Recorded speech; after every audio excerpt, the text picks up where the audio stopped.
હર હર મહાદેવ મિત્રો, સ્વાગત છે તમારું ડિવાઇન સ્ટેલ્સ ગુજરાતીમાં। મિત્રો, આ શ્રાવણ મહિનામાં ભગવાન ભોળાનાથ અને માતા લક્ષ્મી તેમના આશીર્વાદ કેટલીક રાશિઓને આપવા જઈ રહ્યા છે, એટલે કે માતા લક્ષ્મીની વિશેષ કૃપા આ રાશિના જાતક પર રહેવાની છે। પરંતુ થોડી સાવચેતી રાખવાની પણ જરૂર છે। તો ચાલો મિત્રો, વિડીયોમાં આગળ વધતા પહેલા જો તમે માતા લક્ષ્મીના આશીર્વાદ તમારા પર બન્યા રહે તો કોમેન્ટ બોક્સમાં જય માં લક્ષ્મી હર હર મહાદેવ ચોક્કસ લખજો। ચાલો જાણીએ તે ભાગ્યશાળી રાશિઓ વિશે। નંબર 1, કુંભ રાશિ। કુંભ રાશિના જાતકો માટે આ મહિનો સ્વાસ્થ્યની દૃષ્ટિએ ધ્યાન આપવાનો મહિનો છે। બીજા ઘરમાં રાહુ અને 8મા ઘરમાં કેતુ મહારાજની હાજરીને કારણે તમારે તમારી ખાનપાન પર ધ્યાન આપવું પડશે। તમે કેવા પ્રકારનો ખોરાક ખાઓ છો, આપણે ક્યારે ખાઈએ છીએ અને કેટલી વાર ખાઈએ છીએ તે પણ મહત્વનું રહેશે। તમારું બેદરકાર વલણ અને ભોજન પ્રત્યે ઉદાસીનતા કે સમય પર ન ખાવાથી તમને નુકસાન થઈ શકે છે। વાસી ખોરાકથી પેટની સમસ્યા અને ખોરાક સંબંધિત સમસ્યાઓ થઈ શકે છે, તેથી તમારા સ્વાસ્થ્ય પર ધ્યાન આપો। તમારી થોડી સાવચેતીઓ તમને સારું સ્વાસ્થ્ય જાળવવામાં મદદ કરી શકે છે।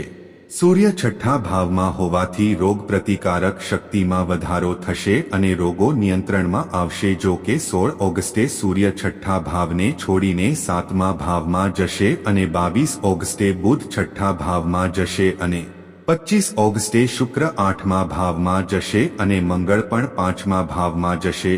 26 ઓગસ્ટથી ઘર પછી આ સ્થિતિઓ તમને પેટના રોગો અને સંબંધિત સમસ્યાઓની શક્યતા વધારી શકે છે, તેથી સાવચેત રહો અને યોગ્ય સમયે સારવાર કરો। આ મહિનો કરિયરની દૃષ્ટિએ તમારા માટે અનુકૂળતા લાવશે। 10મા ઘરના સ્વામી મંગલ મહારાજ 4થા ભાવમાં બિરાજશે અને દેવગુરુ ગુરુની સાથે 10મા ભાવમાં પાસા કરશે, જેમાં કાર્યસ્થળમાં સારી સ્થિતિ રહેશે। તમારા કામમાં તાકાત આવશે, તમારું વર્ચસ્વ વધશે અને તમારા કામની પ્રશંસા થશે। તમે જે પણ કામ કરશો તમે તેને તાકાતથી કરશો, જેનાથી નોકરીમાં તમારી સ્થિતિ મજબૂત થશે।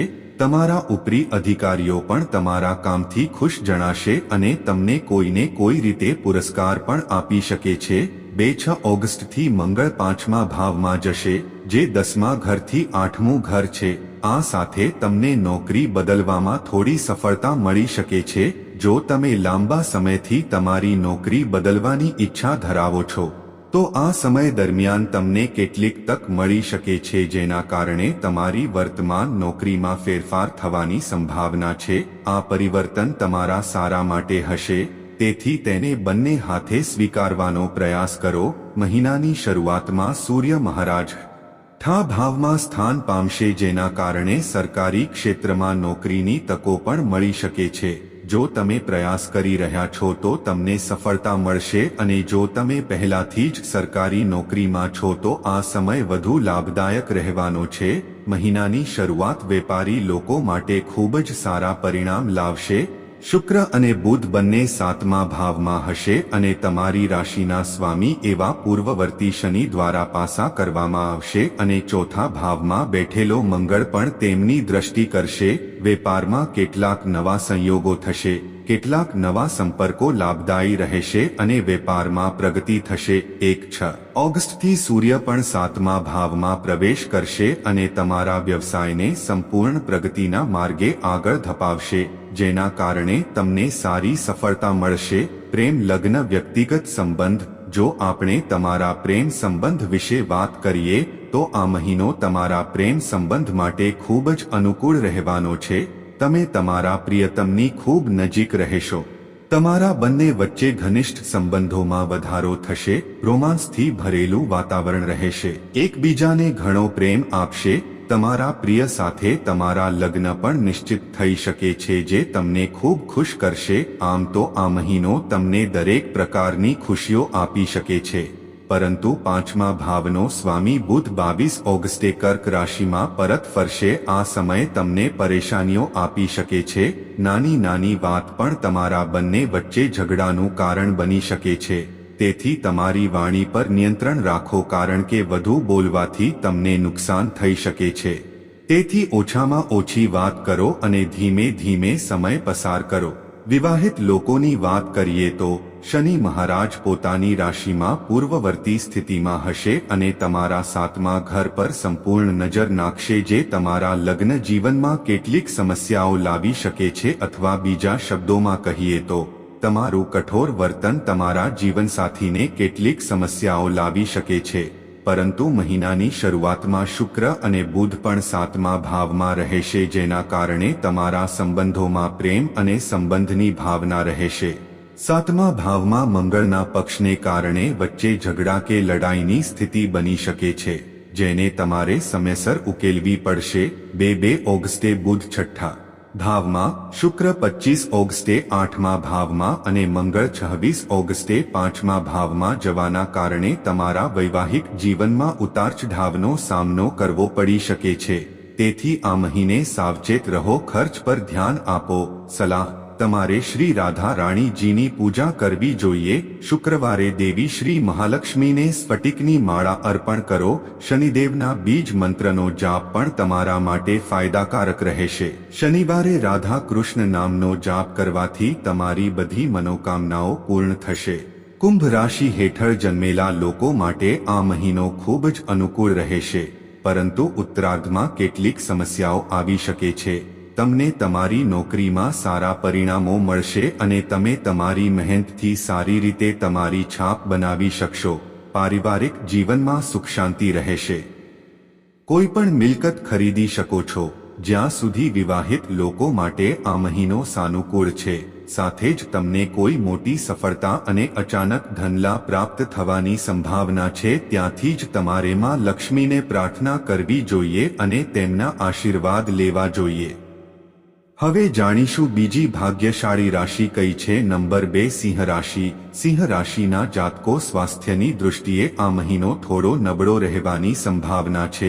સૌપ્રથમ તમારી રાશિના સ્વામી સૂર્ય મહારાજ મહિનાની શરૂઆતમાં 12મા ભાવમાં બિરાજમાન થશે અને પ્રતિકૂળ શનિ મહારાજ તમારા પર પાસા કરશે. પ્રથમ ઘર, જેના કારણે સ્વાસ્થ્યમાં ઉતાર-ચઢાવ આવી શકે છે. તમને આંખમાં દુખાવો થઈ શકે છે. આંખને લગતી સમસ્યાઓ ખાસ ધ્યાને આવશે. આ સિવાય પેટમાં ગરમીના કારણે પણ તમારે કેટલીક સમસ્યાઓનો સામનો કરવો પડી શકે છે. 6 ઓગસ્ટથી સૂર્ય તમારી રાશિમાં પ્રવેશ કરી રહ્યો છે. આ સમસ્યાઓ ઓછી થશે અને તમે સારું સ્વાસ્થ્ય મેળવી શકશો. આખા મહિના દરમિયાન રાહુ મહારાજ 8મા ભાવમાં અને કેતુ મહારાજ બીજા ભાવમાં રહેશે. તેથી તમારા ભોજન પર વિશેષ ધ્યાન આપો, કારણ કે વાસી ભોજનને કારણે તમે બીમારીનો શિકાર બની શકો છો. સાવચેત રહેવાથી તમે આ સમસ્યાઓથી બચી શકો છો. કરિયરની દૃષ્ટિએ આ મહિનો સારો રહેવાની સંભાવના છે. મહિનાની શરૂઆતમાં 10મા ભાવમાં ગુરુ અને મંગળ જેવા ગ્રહોનો પ્રભાવ રહેશે. આ ગ્રહોના પ્રભાવને કારણે તમે તમારા કામમાં પરિપક્વ રહેશો. તમે તમારા અનુભવ અને તમારી ઉર્જાનો પૂરેપૂરો લાભ લેશો અને તમારા કામને સુંદર રીતે પૂર્ણ કરતા રહેશો. તમને આપવામાં આવેલ કાર્યો યોગ્ય સમયે અને યોગ્ય વ્યવસ્થિત રીતે પૂર્ણ થશે. તમારા પ્રોજેક્ટ્સની પ્રગતિ નોંધપાત્ર રહેશે, જેના કારણે તમે તમારા કાર્યક્ષેત્રમાં સારી સિદ્ધિઓ પ્રાપ્ત કરી શકશો. તમારા પરિવારમાં પણ વધારો થઈ શકે છે. તમને સમય પર તમારા ઉપરી અધિકારીઓનો સહયોગ મળતો રહેશે, જે તમને કાર્યસ્થળમાં આગળ વધવામાં વધુ સફળતા અપાવશે. 10મા ઘરના સ્વામી શુક્ર મહારાજ મહિનાની શરૂઆતમાં પ્રથમ ભાવમાં રહેશે અને 25 ઓગસ્ટે તે બીજા ભાવમાં જશે, જ્યાં કેતુ મહારાજ બિરાજમાન છે. આવી સ્થિતિમાં પોતાના પર વધારે વિશ્વાસ ન રાખો અને તમારું કામ સાવધાનીથી કરો. તમારી અંગત બાબતો કોઈની સાથે શેર કરવાનું ટાળો. આનાથી તમને ફાયદો થશે. જો કે તમારા સાથીદારો તમને કાર્યસ્થળે સારો સહયોગ આપશે.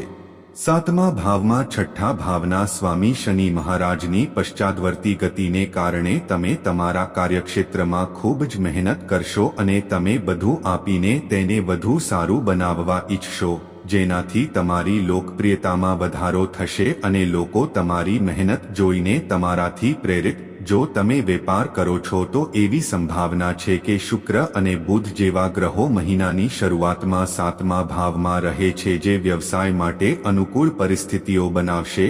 પ્રતિકૂળ શનિ મહારાજ આખા મહિના સુધી 7મા ભાવમાં રહેવાના છે, જેના કારણે વ્યવસાયમાં કેટલીક વ્યવહારિક પડકારો આવી શકે છે.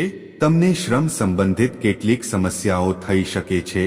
તમારી નીચે કામ કરતા લોકો સાથે કોઈ બાબતને લઈને મતભેદ થઈ શકે છે, જેનાથી કાર્ય પ્રભાવિત થઈ શકે છે. તમારા બિઝનેસ પાર્ટનરને પણ ખોટું બોલવાનું ટાળો. આ સમસ્યાઓ દૂર થવામાં થોડો સમય લાગશે. ત્યાર સુધીમાં મહિનાનો ઉત્તરાર્ધ આવશે. ધીમે ધીમે તમે તમારા પડકારોને પાર કરશો અને તમારા વ્યવસાયમાં નોંધપાત્ર પ્રગતિ તરફ આગળ વધશો. પ્રેમ, લગ્ન, વ્યક્તિગત સંબંધ. જો તમારી લવ લાઈફ વિશે વાત કરીએ તો 5મા ઘરના સ્વામી દેવગુરુ બૃહસ્પતિ મહારાજ આખો મહિનો 10મા ભાવમાં રહેવાના છે, જેના કારણે કેટલાક ઉતાર ચઢાવ આવશે. પ્રેમ સંબંધોમાં મહિનાની શરૂઆતમાં બુધ અને શુક્ર જેવા ગ્રહો તમારા પહેલા ઘરમાં રહેવાથી તમને ખૂબ જ રોમેન્ટિક બનાવશે. તમારા હૃદયમાં પ્રેમ હશે, તેથી તમે તમારા પ્રિયજનને તે પ્રેમ વ્યક્ત કરવા ઈચ્છશો. પરંતુ મહિનાની શરૂઆતમાં મંગળની નજર તમારા 5મા ભાવ પર પણ રહેશે, જેના કારણે પ્રેમ દર્શાવવાની પ્રક્રિયામાં તમે ક્યારેક તેમની પાસેથી સાંભળી શકો છો અને તે પણ થોડા સમય માટે તમારાથી ગુસ્સે થઈ શકે છે. આવી સ્થિતિમાં તેમને પ્રેમભર્યા શબ્દોથી જ સમજાવી શકાય છે. તેમને સમજાવો અને તેમની પરિસ્થિતિ પણ સમજો. તેનાથી ધીમે ધીમે વસ્તુઓ સુધરશે અને તમે તમારા પ્રિયજનની નજીક આવશો. તેનાથી તમારા સંબંધોમાં પ્રેમ વધશે. 26 ઓગસ્ટથી મંગળ 11મા ભાવમાં પ્રવેશ કરશે અને તેનું 7મું પાસું સીધું તમારા 5મા ભાવ પર મૂકશે. આથી તમારે દરેક પડકાર માટે તૈયાર રહેવું પડશે અને તમારા પ્રિયજન સાથે ઝઘડો ન થાય તેનું ધ્યાન રાખવું પડશે. આવું કરવાથી જ તમે તમારા સંબંધોને સારી રીતે સંભાળી શકશો. અવિવાહિત લોકોની વાત કરીએ તો મહિનાની શરૂઆતમાં બુધ અને શુક્ર ગ્રહો તમારા 7મા ભાવને પ્રભાવિત કરશે, જેના કારણે તમારા સંબંધોમાં રોમેન્ટિકિઝમ અને પ્રેમની લાગણી રહેશે. 7મા ભાવમાં મહારાજ શનિ વક્રી થશે, જેના કારણે તમારો જીવનસાથી તેના સિદ્ધાંતો પર અડગ રહેશે. તમે તમારા મંતવ્યો મજબૂત રીતે વ્યક્ત કરવા અને તેનો અમલ કરવા માંગો છો. શિસ્તબદ્ધ રહેવાથી તમે તમારા વિવાહિત જીવનને સારી રીતે સંભાળી શકો છો, પરંતુ તમારા જીવનસાથીને કડવું કહેવાનું ટાળો. રાહુ મહારાજ આખો મહિનો તમારા 8મા ભાવમાં રહેવાના છે, જેના કારણે તમને તમારા સાસરિયાના લોકોને મળવાની તક મળશે. તેની સાથે કેટલીક ખાસ બાબતો પર પણ ચર્ચા થઈ શકે છે. મહિનાની શરૂઆતમાં મંગળનો પ્રભાવ તમારા પ્રથમ ઘર પર પણ રહેશે, તેથી ઉતાવળમાં કંઈ પણ કરવાનું કે બોલવાનું ટાળો. 16 ઓગસ્ટે સૂર્ય મહારાજ તમારી રાશિમાં પ્રવેશ કરશે અને ત્યારબાદ સૂર્ય અને શનિ વચ્ચે સમસપ્તક યોગ બનશે. આ સમય કેટલીક સમસ્યાઓને જન્મ આપી શકે છે, તેથી તમારે સાવચેત રહેવું પડશે. તમારી પરસ્પર સમજણ અને પરસ્પર પ્રેમ તમારા સંબંધોને દરેક સમસ્યાથી સુરક્ષિત રાખશે. સલાહ: તમારે દરરોજ સૂર્ય ભગવાનની પૂજા કરવી જોઈએ અને શ્રી આદિત્ય હૃદય સ્તોત્રનો પાઠ કરવો જોઈએ. ગુરુવારે કેળાના ઝાડને જળ અર્પણ કરીને તેની પૂજા કરવી જોઈએ. તમારે તમારા કપાળ પર હળદર અથવા કેસરનું તિલક લગાવવું જોઈએ. તમારે મંગળવારે દાડમના છોડ લગાવવા જોઈએ. આ મહિનો તમારા માટે સાધારણ ફળદાયી રહેવાની સંભાવના છે, પરંતુ આ દરમિયાન તમે કેટલીક મોટી ઈચ્છાઓની પૂર્તિથી પ્રસન્ન રહેશો અને તમે તમારા કાર્યો પ્રસન્ન મનથી પાર પાડશો. તમે કોઈ મોટી પ્રોપર્ટી ખરીદવામાં સફળ થઈ શકો છો.